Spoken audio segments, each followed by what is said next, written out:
Ay, si Lacson, isa sa pinagkakatiwalaan, isa sa nirerespeto dyan sa Senado, binasag na ang katahimikan. Uy, masakit ito mga dilis kapit. Mabigat po itong mga sinasabi ni Lacson. Una, kay Amy Marcos, pangalawa dito kay Romualdez.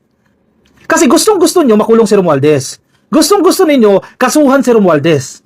Pero sabi ni Lacson, wala ngang direct evidence. Kahit kami, dyan sa Senate Blue Ribbon Committee, may mga nagsasabi na, siguro, backstage, no? Sir, kasuhan nyo yan si Romualdez. Saan nga yung ebidensya? Paulit-ulit na sinasabi ni Lacson, ang Senate Blue Ribbon Committee, kung saan siya po ang chairperson, pupunta kami kung saan kami dadali ng ebidensya.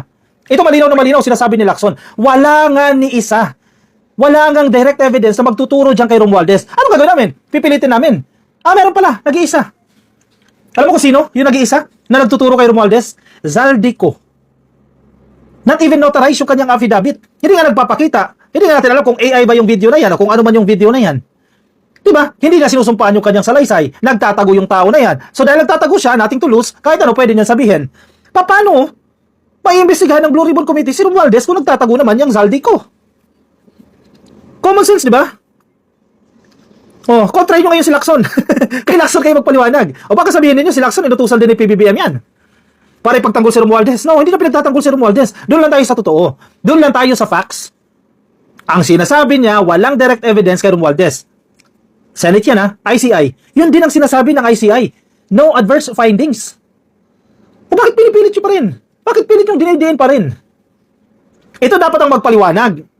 Chinen!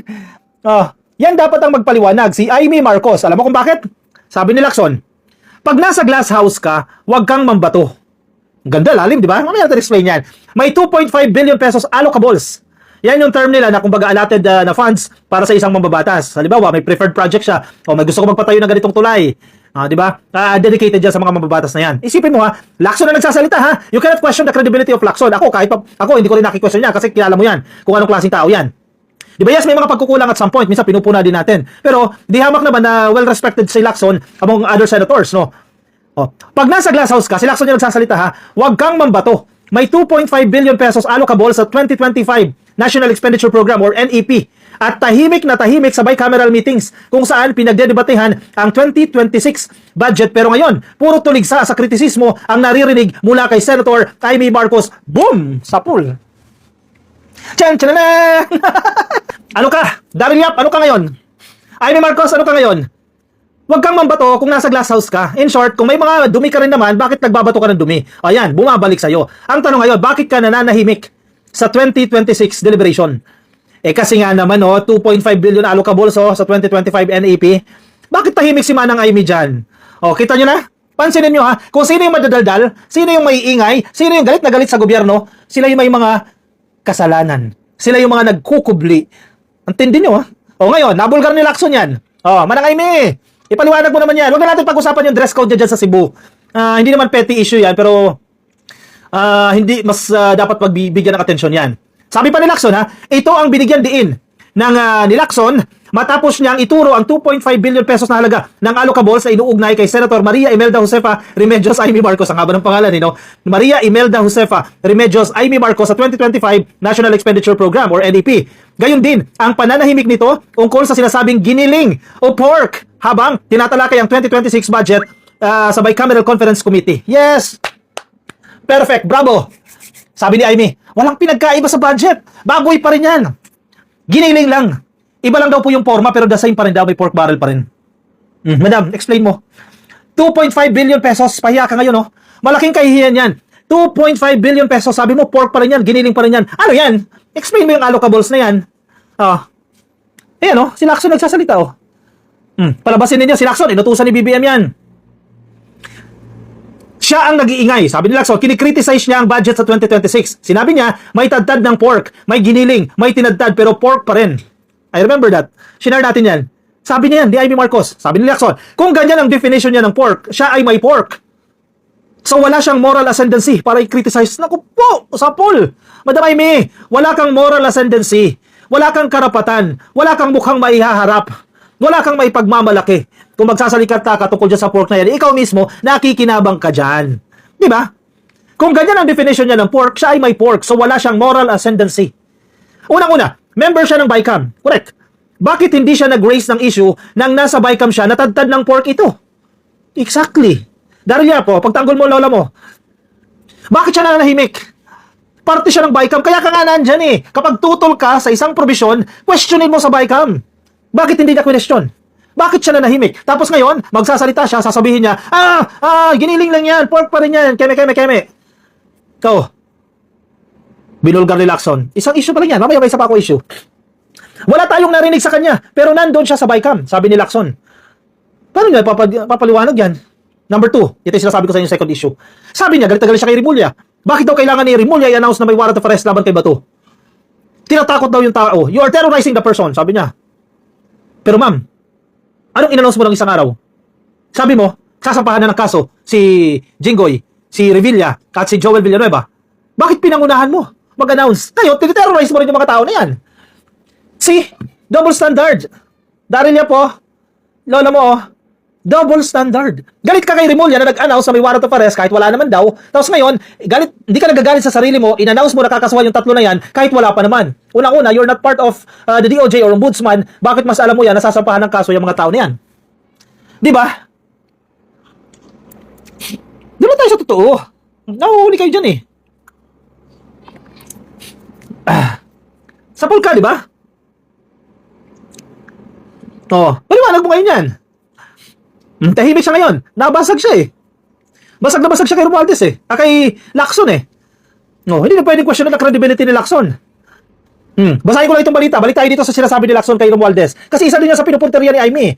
Gigil na gigil si Aimee Marcos dito kay Romualdez. Gusto niya talaga ipakulong niya si Romualdez. Para sa'yo din to na sinasabi ni Lacson. No solid evidence versus Romualdez. Senate Blue Ribbon Committee Chairman Senator Ping Lacson on Sunday said there is no solid evidence linking former Speaker Ferdinand Martin Romualdez to the flood control controversy, stressing that the Senate can only follow where the evidence leads. Masakit sa kampo ninyo. Yan ang mahirap sa mga deals eh. Puro kayo sira, wala kayong ebidensya. Di ba? Mahilig kayo magbintang, wala kayong ebidensya. Yung mga vloggers naman, sige sunod. Romualdez ikulong, Romualdez may kasalanan, nasaan ang ebidensya ninyo? Kung may ebidensya kayo, simple lang yan, file a case against these persons. Di ba? Bakit hindi nyo magawa? Sa interview po sa DCWB, sinabi po ni Lacson na yung pangalan daw po ni Romualdez ay nababanggit sa Senate Blue Ribbon Committee. Ang Senate Blue Ribbon Committee ay hindi pwedeng mag-act without firm proof. Hindi naman pwedeng aksyonan niya nang walang matibay na ebidensya. Total, sige, labas kayo mga diles. Aimee Marcos, labas kayo. Mga minions mo, labas nyo. Sama mo na si Toby Chanco. Ako sa kayo, ako sa ilabas yung ebidensya. Para makulong. O para pag-usapan sa Senate Blue Ribbon Committee. Ganun lang yun eh. Alam nyo, hindi nyo pwede pilitin. Sabihin nyo sa Senate Blue Ribbon Committee, Uy, Lacson, gusto ko to makulong si Romualdez Huwag kang mag-imbestiga, kunya-kunyari lang. Hindi nyo magagawa kay Lacson yan. Unang-una, hindi ganyan ang tao si Lacson. Pangalawa, hindi ito administrasyon ni Digong. Kung administrasyon to ni Digong, pwede pa. Administrasyon to ni PBBM. Nagbubulgar tayo dito ng mga magnanakaw. Nagbubulgar ng mga kurap. At dapat panagutin yung mga kurap na yan. Tapos gusto nyo, isang tao lang tititigan ninyo? Gusto namin si Romualdez lang ikulong ninyo. Nasaan ang ebidensya? Andyan kayo, nagtatrabaho kayo, si Vice Presidente na mismo. Huwag nyo sabihin na walang mga tao yan sa DOJ, walang tao sa Ombudsman yan, walang tao sa House yan. Meron yan. Kung gagalingan ninyo maghanap ng ebidensya, hanapin ninyo. Ayan, ipakulong ninyo. Tayo wala tayong problema dyan. Kung makukulong yan dahil may ebidensya, bakit natin ipagtatanggol? Kung aatulan ng korte yan, na ikulong siya, hindi ikulong siya. Pakialam ba natin? Pamamanahan ba tayo ng yaman? Hindi tayo pamamanahan yan. Ang pinupunto ko, kung may ebidensya kayo, sampahan nyo ng kaso at hayaan nyo ang korte duminig dyan. At kung verdict ng korte, ikulong yan ng habang buhay, then be it. Wala tayong magagawa dyan.